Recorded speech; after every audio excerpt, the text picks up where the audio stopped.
Today we are going to learn the chapter electricity. Already the chapter was started and we learn a few topics from the chapter electricity. And what we have learned from this chapter, we have learned what is an electricity, how does it flow from one point to another point, what will be the construction type of dry cell, how the construction will be, and what is the working principle of dry cell. And we have seen another type of cell, that is voltaic cell, by using the electrolyte in the cell, that is called wet cell. Wet cell ఎలా ఉంటుంది, దాని construction ఏంటి, అది ఎలా work చేస్తుంది, ఇవన్నీ already చూసాం. అలాగే ఎలాంటి టైప్ ఆఫ్ ఎలక్ట్రోలైట్స్ని యూజ్ చేస్తాం, వోల్టాయిక్ సెల్లో మనం ఎలక్ట్రోలైట్ పోస్తాం, సొల్యూషన్ పోస్తాం, ఎలాంటి టైప్ ఆఫ్ సొల్యూషన్స్ మనం పోస్తాము, ఈ వోల్టాయిక్ సెల్ ఎలా వర్క్ చేస్తుంది, ఎలా ఎలక్ట్రిసిటీ జనరేట్ అవుతుంది, యానోడ్గా ఏం తీసుకుంటాము, క్యాథోడ్గా ఏం తీసుకుంటాము, లేదంటే తీసుకునే డిఫరెంట్ టైప్స్ ఆఫ్ ప్లేట్స్ తీసుకుంటాం, అవి ఏం తీసుకుంటాము, అలా డిఫరెంట్గా చెప్పుకున్నాము. దాంతోపాటు బ్యాటరీస్ని ఒకదాని పక్కన ఒకటి కనెక్ట్ చేస్తే దాన్ని సిరీస్ కనెక్షన్ అని, అలా సిరీస్ కనెక్షన్ వల్ల అడ్వాంటేజ్ ఏంటి, సిరీస్ కనెక్షన్ని ఎలా కనెక్ట్ చేస్తాము, బ్యాటరీస్ని ప్యారలల్ కనెక్షన్ లేదా షంట్ కనెక్షన్లో ఎలా కనెక్ట్ చేస్తాము, సిరీస్కి ప్యారలల్ కనెక్షన్కి డిఫరెన్స్ ఏంటి, ఇలాగ డిఫరెంట్ టైప్స్ ఆఫ్ టాపిక్స్ మనం ఆల్రెడీ చూసాం. ఈరోజు మన టాపిక్ ఏంటంటే heating effect of electricity. Heating effect of electricity అంటే ఎలక్ట్రిసిటీ హీటింగ్ ఎఫెక్ట్ని కూడా కాజ్ చేస్తుంది. Electricity will cause the heating effect. Heating effect అంటే ఏంటి, హీటింగ్ ఎఫెక్ట్ ఎందుకు వస్తుంది, హీటింగ్ ఎఫెక్ట్ ఎందుకు వస్తుంది అనేది ఈరోజు చూస్తున్నాం. హీటింగ్ ఎఫెక్ట్ ఆఫ్ ఎలక్ట్రిసిటీ, మనం హోమ్ అప్లయన్సెస్కి ఎలక్ట్రిసిటీని సప్లై చేసినప్పుడు, లైక్ ఒక బల్బ్ తీసుకొని బల్బ్కి నేను సప్లై ఇచ్చినప్పుడు ఏమవుతుందంటే after 5 or 10 minutes if I touch the bulb feels the hot. Bulb ఎలా ఉంటుంది, చాలా వేడెక్కినట్టు మనకు అనిపిస్తుంది. ఎందుకు అలా అనిపిస్తుంది, అలా కాదు. లేదంటే ఒక ఐరన్ బాక్స్ తీసుకుంటా, ఒక ఐరన్ బాక్స్ తీసుకొని స్విచ్ ఆన్ చేసి మళ్ళీ స్విచ్ ఆఫ్ చేస్తా. ఆన్ చేసినప్పుడు అది ఏం కాజ్ చేస్తుంది, అక్కడ హీటింగ్ ఎఫెక్ట్ని కాజ్ చేస్తుంది. ఎందువల్ల హీట్ వస్తుంది, దానికి ఎలక్ట్రిసిటీ వల్ల వస్తుంది. అంటే heating effect of electricity or heating effect by the electricity. అలా కాకుండా గ్రేజర్స్ వాడతాం ఇంట్లో, గ్రేజర్స్ వాడినప్పుడు స్విచ్ ఆన్ చేస్తే మనకి హాట్ వాటర్ వస్తుంది, అంటే హీటింగ్ ఎఫెక్ట్ అనేది కాజ్ అవుతుంది. అలా కాకుండా మిషనరీస్ రన్ చేసినప్పుడు, ఎలక్ట్రిసిటీ మీద మిషనరీస్ రన్ చేసినప్పుడు కొంత టైం అయిన తర్వాత అది హీటప్ అవడం చూస్తాం అన్నమాట. అంటే ఎలక్ట్రిసిటీ అనేది హీటింగ్ ఎఫెక్ట్ని కాజ్ చేస్తుంది, హీటింగ్ ఎఫెక్ట్ని ఖచ్చితంగా కాజ్ చేస్తుంది. హీటింగ్ ఎఫెక్ట్ ఎందుకు వస్తుంది, హీటింగ్ ఎఫెక్ట్ రావడానికి రీజన్స్ ఏంటి. సపోజ్ ఒక ఐరన్ బాక్స్ కానీ, ఒక ఐరన్ బాక్స్ తీసుకుంటా. Very first I would like to take an example of iron box. Iron box తీసుకుంటే దానిలో ఏమవుతుంది, లోపల మనకు ఒక వైర్ ఉంటుంది, copper wire or nichrome wire ఉంటుంది. ఆ నిక్రోమ్ వైర్ ఏమవుతుందంటే whenever we are supplying the electricity to the nichrome wire or copper wire, the wire started to heat up.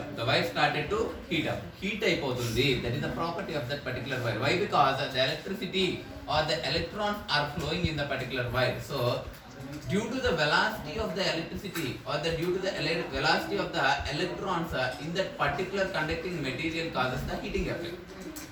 Okay, electrons అనేవి, ఎలక్ట్రిసిటీ అంటే ఏంటిది, ఒక వైర్లో ఉంది, ఒక వైర్ తీసుకున్నప్పుడు దానిలో కరెంట్ అనేది పాస్ అవుతుంది, లేదా ఎలక్ట్రిసిటీ అనేది పాస్ అవుతుంది. ఎలక్ట్రిసిటీ అనేది మనకు కనిపిస్తుందా, electricity is a invisible, it doesn't appear to us. మనకి ఏమైనా అపియర్ అవుతుందా, అపియర్ కాదు. కానీ ఏం జరుగుతుందంటే సప్లై ఇచ్చినప్పుడు, సప్లై కూడా ఇస్తున్నాను, నెగిటివ్ టెర్మినల్ని పాజిటివ్ టెర్మినల్ని నేను ఒక wire, this is a wire, ఇదంతా కూడా వైర్ అమ్మా. వైర్ తీసుకొని దానికి ఎలక్ట్రిసిటీ నేను సప్లై చేసినప్పుడు ఏమవుతుందంటే ఈ వైర్లో ఉండే ఎలక్ట్రాన్స్ అనేవి మూవ్ అవటం స్టార్ట్ చేస్తాయి, స్టార్ట్ అవుతాయి అనమాట. ఈ ఎలక్ట్రాన్స్ అనేవి మూవ్ అవటం వల్ల ఎలక్ట్రిసిటీ ఫ్లో అవుతుంది. ఎలక్ట్రిసిటీ అంటే ఏంటి, వోల్టేజ్ అంటే ఏంటి, what you mean by the voltage? Voltage is nothing but A flow of electrons. Voltage అంటే ఏంటిది, ఫ్లో ఆఫ్ ఎలక్ట్రాన్స్ ని వోల్టేజ్ అంటాం అనమాట. ఇలాగా ఎలక్ట్రాన్స్ అనేవి ఫ్లో అవుతున్నప్పుడు with some velocity, electrons flow అవుతుందంటే దానికి కొంచెం స్పీడ్ ఆర్ వెలాసిటీ ఉంటుందా లేదా? వెలాసిటీ అని ఎందుకు అంటున్నానంటే ఒక పర్టికులర్ డైరెక్షన్ లో ఫ్లో అవుతుంది కాబట్టి దాన్ని వెలాసిటీ అంటున్నాను అనమాట. ఈ వెలాసిటీ వల్ల ఏమవుతుందంటే హీట్ అనేది జనరేట్ అవుతుంది. ఒకవేళ నిక్రోమ్ వైర్ కానీ అలాంటివి తీసుకుంటే కాపర్లో కొంత దాని యొక్క వెలాసిటీ ఆఫ్ ద ఎలక్ట్రాన్స్ అనేది కొంచెం స్లో ఉంటాయి.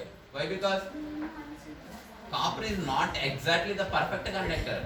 Gold or silver, some other materials are considered to be as a perfect conductor, but copper is not exactly the perfect conductor. ఓకేనా? కండక్టరింగ్ మెటీరియల్స్ ఉన్నాయా? మనం వైట్ గా దేన్ని యూజ్ చేస్తాం? కాపర్ ని యూజ్ చేస్తాం. మెయిన్ సర్వీస్ లైన్స్ ఏం యూజ్ చేస్తాం? అల్యూమినియం యూజ్ చేస్తాం. కానీ బెస్ట్ కండక్టర్ ఏంటిది? సిల్వర్ లేదంటే సమ్ అదర్ మెటీరియల్స్ ఉంటాయి, అది బెస్ట్ కండక్టర్. కానీ అవి బాగా ఎక్స్పెన్సివ్ కాబట్టి వాటిని మనం యూజ్ చేయము. ఇక్కడ కాపర్ కంటే నిక్రోమ్ లో ఎలక్ట్రాన్స్ యొక్క స్పీడ్ ఎక్కువ ఉంటుంది. అలా స్పీడ్ ఎక్కువ ఉండటం వల్ల అక్కడ హీట్ ఎనర్జీ అనేది జనరేట్ అవుతుంది. At final the electricity will produce the heat. Electricity అనేది హీట్ ని ప్రొడ్యూస్ చేస్తుంది. ఓకేనా? మనం 3 ఎగ్జాంపుల్స్ చెప్పాం అనమాట. ఫస్ట్ ఏంటి? ఒక బల్బ్ అనేది హీటప్ అవటం, లేదంటే మిషనరీ పార్ట్స్ అనేవి హీటప్ అవటం, లేదంటే మిషన్ అనేది హీటప్ అవటం. సెకండ్ ఏం తీసుకున్నాం? ఐరన్ బాక్స్ తీసుకున్నాం. ఐరన్ బాక్స్ కూడా హీటప్ అవుతుంది. ఓకేనా? థర్డ్ ఏం తీసుకున్నాం? గ్రేజర్స్ తీసుకున్నాం. All these are the examples for the heating effect caused by the electricity. All these are the. Next one is fluorescent lights. Generally we see the different types of lights like bulbs. The basic type of light is bulb, and next one is LED lights. And third one is fluorescent lights. What is that? Fluorescent lights like tube lights. Do you feel any other type of lights? Do you feel any other type of lights you will observe in everyday life? Yeah, these are the three basic type of lights which we are observing in daily life. In that, out of that, I would like to tell about the fluorescent lights. Fluorescent lights are in a bulbs. What we are using an filament use చేస్తాం. లోపల మనం tungsten తో made up of అయ్యే ఒక filament ని లేదంటే ఒక wire లాంటి దాన్ని యూజ్ చేస్తాం. ఈ 2 లీడ్స్ కి మనం ఎలక్ట్రిసిటీ అనేది సప్లై చేస్తాం. బట్ ఫ్లోరోసెంట్ లైట్స్ లేదంటే ట్యూబ్ లైట్స్ లో మనం ఏదైనా వైర్ యూజ్ చేస్తామా? వైర్ యూజ్ చేయం. కానీ ట్యూబ్ లైట్స్ లో మనం ఏం యూజ్ చేస్తామంటే we fill up the tube lights with the gases and with the other type of material like powder నేను గ్యాసెస్ ని ఫిల్ అప్ చేస్తాము. అదొక type. And third one is LED lights. LED lights తీసుకుంటే కనుక LED light construction is different. Quite different when we compare to the bulbs and fluorescent lamps or tube lights. Why? Because from the LED lights the 2 leads will come out of from the LED light, and if we supply these 2 leads to the electricity, then it starts to glow. The working and the construction of the LED light and the power consumption of the LED light is also quite different. Suppose if we consider మనం ఒకవేళ ఈ bulbs ని తీసుకున్నాం అనుకోండి, bulbs ని తీసుకున్నప్పుడు దాని యొక్క పవర్ కన్సంప్షన్ అనేది ఎక్కువ ఉంటుంది, ఎక్కువ ఎలక్ట్రిసిటీ అనేది కన్జ్యూమ్ చేస్తుంది. అలా కాకుండా ఈ ఎల్ఈడి లైట్స్ తీసుకున్నాం అనుకోండి, తక్కువ పవర్ కన్సంప్షన్ అనేది ఉంటుంది. అలా కాకుండా ఫ్లోరోసెంట్ లైట్స్ తీసుకున్నాం అనుకోండి, మనం ఇప్పటికీ హెల్దీ లైటింగ్ కోసం ఫ్లోరోసెంట్ లైట్స్ ని యూజ్ చేస్తాము compare to the LED lights కంటే ఫ్లోరోసెంట్ లైట్స్ అనేవి ఎఫెక్టివ్ లైటింగ్ కోసం మనం యూజ్ చేస్తాం. చదువుకునేటప్పుడు బల్బ్స్ కంటే ఫ్లోరోసెంట్ లైట్స్ నే ఎక్కువ యూజ్ చేస్తాం, ట్యూబ్ లైట్స్ నే ఎక్కువ యూజ్ చేస్తాం. దీని యొక్క పవర్ కన్సంప్షన్ కూడా కంపేర్ టు ద బల్బ్స్ చాలా తక్కువగా ఉంటుంది. మన ప్రజెంట్ ఇప్పుడు ఎలాంటి లైట్స్ యూజ్ చేస్తున్నారు? స్ట్రీట్ లైట్స్ కానీ వాటికి కానీ ఇదివరకు పెద్ద పెద్ద ల్యాంప్స్ పెట్టేవాళ్ళు, ఇప్పుడు అవి యూజ్ చేయట్లేదు. ఇప్పుడు ఓన్లీ ఎల్ఈడి లైట్స్ యూజ్ చేస్తున్నారు అనమాట. ఎందుకు అలా యూజ్ చేస్తున్నారంటే దాని యొక్క ఎక్స్పెన్సివ్నెస్ తగ్గించడం కోసం ఇప్పుడు ఎల్ఈడి లైట్స్ యూజ్ చేస్తారు. దీనికంటే ఫ్లోరోసెంట్ ల్యాంప్స్ కంటే లేదంటే ట్యూబ్ లైట్స్ కంటే ఎల్ఈడి లైట్స్ యొక్క పవర్ కన్సంప్షన్ అనేది చాలా లైట్ గా ఉంటుంది. ఒక్కొక్క ఎల్ఈడి తీసుకొని 1.5 volts తో రన్ అయిపోతుంది అనమాట. అంటే పవర్ కన్సంప్షన్ అనేది చాలా రెడ్యూస్ చేయొచ్చు. అంటే గవర్నమెంట్ బడ్జెట్ కూడా లేదంటే కాస్ట్ అనేది కూడా మనం రెడ్యూస్ చేయొచ్చు. This is the 3 different types, and these are the basic classification between these 3 types of lights. Our next topic is MCB. MCB is what do you mean by MCB? how can we abbreviate the MCB? Miniature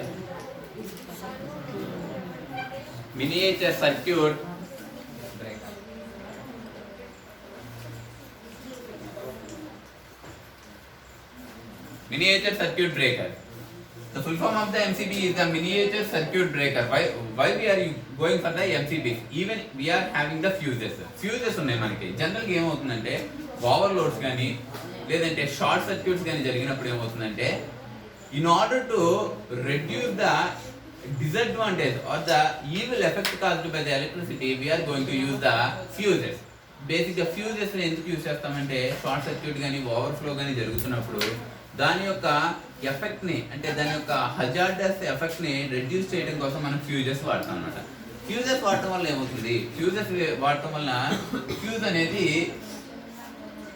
fuse లో ఒక wire type of wire ఒక wire ఉంటుంది అనమాట. Fuse లో ఒక wire ఉంటుంది అనమాట. ఎప్పుడైనా ఓవర్ఫ్లో వచ్చినప్పుడు ఈ వైర్ కూడా చాలా థిన్ వైర్ యూజ్ చేస్తాం. ఫ్యూజెస్ లో యూజ్ చేసే వైరు మనం హౌస్ వైరింగ్ వేసే కంటే తక్కువ థిక్నెస్ చాలా తక్కువ ఉండే వైర్ యూజ్ చేస్తాం. అలాంటప్పుడు ఏమవుతుందంటే ఒకవేళ షార్ట్ సర్క్యూట్ జరిగినప్పుడు ఈ వైర్ లో నుండి కరెంట్ పాస్ అయ్యి ఈ ఫ్యూజ్ లోకి వచ్చి ఇది ఇంకా థిక్నెస్ తక్కువ కాబట్టి ఇది మెల్ట్ అయిపోయి లేదంటే బ్రేక్ అయిపోతుంది అనమాట. బ్రేక్ అయిపోయినప్పుడు ఏమవుతుందంటే సర్క్యూట్ అనేది ఓపెన్ అయిపోతుంది. ఓపెన్ సర్క్యూట్ లో ఎలక్ట్రిసిటీ పాస్ అవుతుంది కాబట్టి టోటల్ వైరింగ్ మొత్తం స్పాయిల్ అవ్వకుండా లేదా డ్యామేజ్ కాకుండా ఫ్యూజెస్ ని యూజ్ చేస్తాం అనమాట. ఇన్స్టెడ్ ఆఫ్ ఫ్యూజెస్, ఈ ఫ్యూజెస్ కి బదులు మనం ఎంసీబీస్ ని కూడా యూజ్ చేయొచ్చు అనమాట. ఎంసీబీ ఏంటంటే MCB is a type off switch అనమాట. ఎంసీ కూడా ఒక టైప్ ఆఫ్ స్విచ్. ఆ స్విచ్ ఏమవుతుందంటే అది కూడా ఈ ఫ్యూజెస్ ఎలా యూజ్ చేస్తామో అదే సేమ్ పర్పస్ లో మనం యూజ్ చేస్తాము. కాకపోతే ఏమవుతుందంటే సర్క్యూట్ బ్రేక్ అయిపోయినప్పుడు ఇప్పుడు మనం ఆన్ స్విచ్ ఆఫ్ స్విచ్ ఉంటుంది అనమాట. స్విచ్ ఆఫ్ చేస్తే కనుక సర్క్యూట్ ఓపెన్ సర్క్యూట్ అని, ఒకవేళ స్విచ్ ఆన్ చేస్తే ఆ సర్క్యూట్ ని క్లోజ్డ్ సర్క్యూట్ అని, లేదంటే ఎలక్ట్రిసిటీ ఫ్లో అయితే కనుక దాన్ని వర్కింగ్ సర్క్యూట్ అని, లేదంటే ఎలక్ట్రిసిటీ ఫ్లో కాకపోతే ఓపెన్ సర్క్యూట్ ని మనం నాన్ వర్కింగ్ సర్క్యూట్స్ అని చెప్తాం అనమాట. Open circuits are the useless circuits. మనం ఓపెన్ సర్క్యూట్స్ వల్ల మనకి ఏమి యూజ్ ఉండదు. సో ఈ ఎంసీబీ పర్పస్ ఏంటంటే ఎప్పుడైనా ఓవర్ఫ్లో కానీ లేదంటే షార్ట్ గానీ అయితే ఎలక్ట్రిసిటీ అనేది షార్ట్ అయితే లేదంటే వైర్స్ అనేవి షార్ట్ అయినప్పుడు ఏమవుతుందంటే ఎంసీబీ అనేది ఫాల్ డౌన్ అవుతుంది. ఎంసీబీ అనేది ఒక ఫాల్ డౌన్ ఉంటుంది. మనం ఇంట్లో కానీ లేదంటే ప్యాడీస్ దగ్గర కానీ మనం స్విచ్చెస్ ఉంటాయి అనమాట. మోటార్స్ ఆన్ చేయడానికి పైకి కిందకి వేసుకునే స్విచ్చెస్ ఉంటాయి అనమాట. Like wise MCB is also same type అనమాట. ఎంసీబీ కూడా అలాగే ఉంటుంది అనమాట. అక్కడ యూజ్ చేసేది కూడా ఎంసీబీ. ఏమవుతుందంటే ఆటోమేటిక్ గా ఫాల్ డౌన్ అయిపోతుంది అనమాట. కొంత టైం లేదంటే ఒక 2 minutes లేదంటే 1 minute తర్వాత మళ్ళీ మనం ఎంసీబీని కనుక అప్వర్డ్స్ కనుక పుష్ చేస్తే మళ్ళీ మన సర్క్యూట్ అనేది క్లోజ్డ్ సర్క్యూట్ అవుతుంది. ఎలక్ట్రిసిటీ అనేది అగైన్ పాస్ అవుతుంది అనమాట. ఓకేనా, these are the difference between the MCB and the fuse అనమాట. ఫ్యూజెస్ కి ఎంసీబీకి ఇదేనమ్మా క్లాసిఫికేషన్. ఎంసీబీ యూజ్ చేయడం వల్ల ఏదైనా అడ్వాంటేజ్ ఉందా? ఫ్యూజ్ ఉంది కదా, ఎంసీబీకి ఎందుకు వెళ్ళాం? ఎంసీబీ యూజ్ చేయడం వల్ల ఏమైనా అడ్వాంటేజ్ ఉందా? ఫ్యూజ్ అనుకోండి ప్రతిసారి రీప్లేస్ చేసుకోవాల్సి వస్తుంది. We need a technician to in order to replace the fuse. Fuse ని రీప్లేస్ చేయాలంటే మనకు ఒక ఎవరైనా ఎలక్ట్రిసిటీ గురించి తెలిసిన వాళ్ళు వచ్చి ఆ ఫ్యూజ్ తీసి మళ్ళీ దానికి వైర్ చుట్టి పెట్టాలి. అలా కాకుండా ఎంసీబీ అనుకోండి, we doesn't need any electrician. మనకి ఎలక్ట్రీషియన్ పని లేకుండా మనమే స్విచ్ ఆన్ చేసేసుకొని మనం యూజ్ చేయొచ్చు అనమాట. సో అడ్వాంటేజెస్ గా ఉంది కాబట్టి దీనికంటే దీనికి కొంచెం అడ్వాంటేజ్ ఉంది కాబట్టి we are going for the MCB. We are going ఈ electrical meters in our homes. We are finding the electrical meters. మన గవర్నమెంట్ ఛార్జ్ చేయడానికి ఎవ్రీ మంత్ ఛార్జ్ చేయడానికి మనకి ఎలక్ట్రికల్ మీటర్స్ అనేవి సెటప్ చేస్తుంది అనమాట. మన హౌస్ హోల్డ్ లో మన ఇంటి దగ్గర ఎలక్ట్రికల్ మీటర్స్ అనేవి సప్లై మనకి ప్రొవైడ్ చేస్తుంది గవర్నమెంట్. మనకి జనరల్ గా వచ్చే ఎలక్ట్రిసిటీ ఎలాంటి టైప్ ఆఫ్ ఎలక్ట్రిసిటీ వస్తుంది? మనకి జనరల్ గా వచ్చే ఎలక్ట్రిసిటీ ఎలాంటి టైప్ ఆఫ్ ఎలక్ట్రిసిటీ అంటే ఆల్టర్నేటివ్ కరెంట్ అంటారు అనమాట. ఏసీ సప్లై వస్తుంది మనకి. ఏ సప్లై వస్తుంది? AC supply. అలా కాకుండా జనరేటర్స్ లేదంటే బ్యాటరీస్ కానీ జనరేటర్స్ కానీ వీటి నుండి వచ్చే సప్లై ఏంటమ్మా మనకి డీసీ సప్లై వస్తుంది అనమాట. ఏమొస్తుంది? డీసీ సప్లై వస్తుంది అనమాట. ఏసీకి డీసీకి డిఫరెన్స్ మళ్ళీ మనం మాట్లాడుకుందాము. మనకి జనరల్ గా స్టోరేజ్ డివైసెస్ నుండి వచ్చే సప్లై ఏంటంటే డైరెక్ట్ కరెంట్ వస్తుంది. లేదంటే ఎలాంటి టైప్ ఆఫ్ కరెంట్ వస్తుంది అంటే డైరెక్ట్ కరెంట్ వస్తుంది. మనకి హౌస్ హోల్డ్ కి వచ్చే సప్లై ఎలాంటిది వస్తుందంటే ఏసీ కరెంట్ వస్తుంది. ఏసీ కరెంట్ ఏ రేంజ్ లో వస్తుందంటే 230 to 250 వోల్ట్స్ వస్తుంది అనమాట. 230 to 250 వోల్ట్స్ వస్తుంది మనకి. ఓకేనా, మనకి హౌస్ హోల్డ్కి వచ్చే సప్లై ఎంత అంటే 230 to 250. ఎందుకంటే కొంచెం ఆల్టర్ అవుతుంది అనమాట. సప్లై అనేది కొంచెం ఆల్టర్ అవుతుంది. కొన్నిసార్లు లో సప్లై వస్తుంది, కొన్నిసార్లు హై సప్లై వస్తుంది అనమాట. బట్ ఇది కొంచెం చేంజ్ అయినా కూడా దీనికి కొంత ఫ్రీక్వెన్సీ ఉంటుంది. ఆ ఫ్రీక్వెన్సీ ఎంత అంటే ఖచ్చితంగా 50 హెడ్జెస్. ఈ 50 హెడ్జెస్ కంటే 0.1 లేదంటే 0.5 హెడ్జ్ కనుక తగ్గితే టోటల్ ఇండియాలో ఉన్న మొత్తం లేదంటే మన ఏదైతే ఇండియాలో సప్లై ఉంటుందో అదంతా కూడా ల్యాప్స్ అయిపోతుంది అనమాట. అంతా షార్ట్ సర్క్యూట్ జరిగిపోతుంది. అందుకే ఈ ఫ్రీక్వెన్సీస్ని చాలా కేర్ఫుల్గా అబ్జర్వ్ చేస్తూ ఉంటారనమాట. ఫ్రీక్వెన్సీస్ అనేవి అసలు చేంజ్ అవ్వకుండా పెట్టుకుంటారనమాట. మన హౌస్ హోల్డ్ వచ్చే సప్లై ఏంటంటే alternative current 230 to 250 volt with 50 hedges frequency. 50 hedges frequency ఇది మన హౌస్ హోల్డ్కి వచ్చే సప్లై అనమాట. మన ఇంట్లో టీవీ ఉంది. టీవీ అనేది ఏసీ సప్లై, మనకి గవర్నమెంట్ ఇచ్చే సప్లై యూజ్ చేసుకున్న వర్క్ అవుతుంది. అలా కాకుండా బ్యాటరీస్ లేదంటే ఇన్వర్టర్ని యూజ్ చేసినా సరే టీవీ అనేది వర్క్ అవుతుంది. టీవీ అనేది ఏసీతో వర్క్ అవుతుందా, డీసీతో వర్క్ అవుతుందా? All the electronic appliances will work by using the DC currents use చేసుకొని వర్క్ అవుతాయి అనమాట.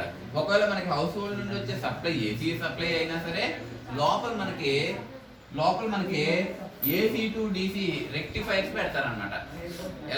లోపల ఎలక్ట్రానిక్ డివైస్ దగ్గర లేదంటే టీవీ లోపల ఏంటంటే మనకి చిన్నది ఉంటుంది అనమాట డివైస్. అది ఏంటంటే ఏసీ టు డీసీ కన్వర్టర్ ఉంటుంది అనమాట. ఏసీ నుండి డీసీ కన్వర్ట్ చేసి అప్పుడు ఇక్కడ నుంచి మనకి హౌస్ హోల్డ్కి వచ్చేది ఏంటంటే ఏసీ వస్తుంది. ఈ రెక్టిఫైర్ లోకి వచ్చిన తర్వాత ఏమవుతుందంటే ఏసీ అనేది డీసీగా కన్వర్ట్ చేసి డీసీ సప్లై వస్తుంది. ఒకవేళ మనకి ఇక్కడ 230 వోల్ట్స్ వస్తే ఇది 230 వోల్ట్స్ అవసరం లేకపోతే డీసీలో కన్వర్ట్ చేసిన తర్వాత 12 వోల్ట్స్ వేస్తుంది. ఎంత అవసరం అవుతుందో అంత వోల్టేజే ఇస్తుంది అనమాట.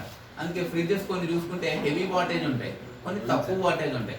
అంటే లోపల ఈ రెక్టిఫైర్ అనేది డిసైడ్ చేస్తుంది అనమాట ఎంత సప్లై ఇవ్వాలి, ఎంత సప్లై ఇవ్వకూడదు. కానీ మన హౌస్ హోల్డ్కి వచ్చే సప్లై మాత్రం 250 ఏసీ వస్తుంది. కానీ ఇక్కడ లోపల ఉండే రెక్టిఫైర్స్ అనేవి దానికి ఎంత సప్లై కావాలో అంత సప్లైకి మ్యానుఫ్యాక్చర్ లేదంటే డిజైన్ చేసి ఉంటాయి అనమాట. ఇప్పుడు ఏంటంటే ఎలక్ట్రికల్ మీటర్స్ మనకి ఇంట్లో ఫిటప్ చేస్తారు. ఫిటప్ చేసిన ఎలక్ట్రికల్ మీటర్స్ ద్వారా మనకి ఎవ్రీ మంత్ ఛార్జ్ చేస్తారు. ఎలా ఛార్జ్ చేస్తారు? సపోజ్ మన ఇంట్లో tube lights, fans, different fans, tube lights ఉన్నాయనుకోండి. ఎలా ఛార్జ్ చేస్తారు? ఎవ్రీ మంత్ మనకి ఎలా ఛార్జెస్ అనేవి వేస్తారు అనేది చూద్దాం. I would like to explain with an example. ఒక ఎగ్జాంపుల్ తీసుకొని నేను చెప్పాలనుకుంటున్నాను. ఎగ్జాంపుల్ ఏంటంటే మన ఇంట్లో డిఫరెంట్ టైప్స్ ఆఫ్ అప్లయన్సెస్ ఉంటాయి. ఏంటి appliances? Suppose fans, basic appliances తీసుకోండి. ఫ్యాన్స్, లైట్స్, ఇంకేమైనా ఎక్విప్మెంట్, ఇవి బేసిక్ గా మనకి ఇంట్లో ఉండే అప్లయన్సెస్ అనమాట. సపోజ్ నేను ఏం తీసుకుంటున్నాను అంటే 4 లైట్స్ తీసుకుంటున్నా. ఇది 4 అనేది ఏంటమ్మా? 4 లైట్స్ తీసుకుంటున్నా. ఒక్కొక్క లైట్ వాటేజ్ వచ్చేసి 100 వాట్ అనుకుంటున్నా. 100 వాట్స్ లైట్స్ ఉంటాయి, మనకే ఉండవా? ఉంటాయి. 100 వాట్ ఉంటాయి అనుకుంటా. ప్లస్ ఓన్లీ లైట్సే కాదు, ఫ్యాన్స్ కూడా యూజ్ చేస్తాను కాబట్టి లేదంటే 4 ఫ్యాన్స్ యూజ్ చేస్తా. ఒక్కొక్క దాని వాటేజ్ 100 వాట్స్ అనుకుంటున్నా. అండ్ 60 వాట్స్ లైట్స్ ని యూజ్ చేస్తాను. ఎన్ని యూజ్ చేస్తానంటే 6 యూజ్ చేస్తాను. అందుకే ఇక్కడ ప్లస్ చేశాను. ఓకేనా? ఇంకేదైనా యూజ్ చేస్తున్నాను. ఇంకా దేని యూజ్ చేస్తున్నానంటే ఇంకొక 4 తీసుకుంటున్నాను. 4 ఏదో వేరే టైప్ ఆఫ్ సీలింగ్ లైట్స్ ఏదో తీసుకుంటున్నాను అనమాట. అవి కూడా దాని యొక్క వాటేజ్ ఎంత? 60 అనుకుంటున్నాను. 60 వాట్స్ అనుకుంటున్నాను. ఇక్కడ చూడండి 4 into 100 400 plus 6 into 60 into 6 360, 4 into 60 240. Total గా క్యాలిక్యులేట్ చేస్తే 1000 వాట్స్ వస్తుంది. 1000 వాట్స్ అంటే ఏంటి? 1000 ఏమనుకుంటాం? 1 కిలో అంటాం, అవునా కదా? 1000 గ్రామ్స్ ఉంటే దాన్ని 1 కిలోగ్రామ్ అంటాం. 1000 మీటర్స్ ఉంటే దాన్ని 1 కిలోమీటర్ అంటాం. దీన్ని ఏమనుకోవచ్చు? 1 కిలో వాట్ అనుకోవచ్చా? 1 కిలోవాట్ అనుకుంటాం అనమాట. 1 కిలోవాట్ మనం డైలీ ఎన్ని గంటలు యూజ్ చేస్తున్నాం అంటే ఇవన్నిటిని కూడా 2 అవర్స్ యూజ్ చేస్తున్నాం అనుకుంటాం. 2 అవర్స్ యూజ్ చేసుకుంటే ఇంటూ 2 చేసుకుంటాం అనమాట. ఇప్పుడు ఏమవుతుంది? 1 into 2 2 kilowatts hour 2 hours use చేస్తున్నాం కదా, అందుకే అవర్స్ కూడా పెట్టుకున్నా. 2 hours into 1 kilowatt is equals to 2 kilowatt hour వస్తుంది అనమాట. 2 కిలో వాట్ అవర్ వస్తుంది. అలాగే నేను 1 మంత్కి గవర్నమెంట్ మొత్తం ఛార్జ్ చేయాలంటే పర్ డేకి 2 కిలో వాట్ అవర్ యూస్ చేసినప్పుడు 1 మంత్కి ఎంత అవుతుంది? 30 ఇంటూ 2 కిలో వాట్ అవర్ అవుతుంది అనమాట. అంటే ఎంత అవుతుంది? 60 కిలో వాట్ అవర్ అవుతుంది అనమాట. కిలో వాట్ అవర్ అవుతుంది అనమాట. మనకి ఒక్కొక్క యూనిట్ 1 యూనిట్ అంటే 1 కిలో వాట్ అవర్ అనమాట. ఇక్కడ మనకి ఎన్ని యూనిట్స్ అవుతున్నాయి 1 మంత్కి? 60 కిలో వాట్ అవర్ అవుతుంది అనమాట. ఒక యూనిట్ ఛార్జ్ ఎంతో గవర్నమెంట్ డిసైడ్ చేస్తుంది. సపోజ్ 5 రూపీస్ అనుకోండి, 5 రూపీస్ అనుకోండి. టోటల్ ఛార్జ్ ఎంత అవుతుంది? 60 ఇంటూ 5 300 రూపీస్ అవుతుంది. గవర్నమెంట్ ఛార్జ్ చేసేది మనకి ఎంత అవుతుందంటే 300 రూపీస్ అవుతుంది. అలాగా గవర్నమెంట్ ఎలక్ట్రిసిటీకి మీటర్స్ని మనకి ఫిటప్ చేసి అలా ఛార్జ్ చేస్తుంది అనమాట. This is all about this topic. With this topic, ఈ టాపిక్తో మనకి చాప్టర్ కంప్లీట్ అయిపోతుంది అనమాట. మీరు ఏం చేస్తారంటే చాప్టర్ మొత్తం ఒకసారి చదివి దీని మీద ఇంపార్టెంట్ పాయింట్స్ ఏంటో నోట్ చేసుకొని దీని మీద నోట్స్ అనేది ప్రిపేర్ చేసుకోండి. ఓకేనా? దీని తర్వాత నేను మళ్ళీ నోట్స్ ఇస్తాను, అది చదువుకుంది కానీ. Thank you.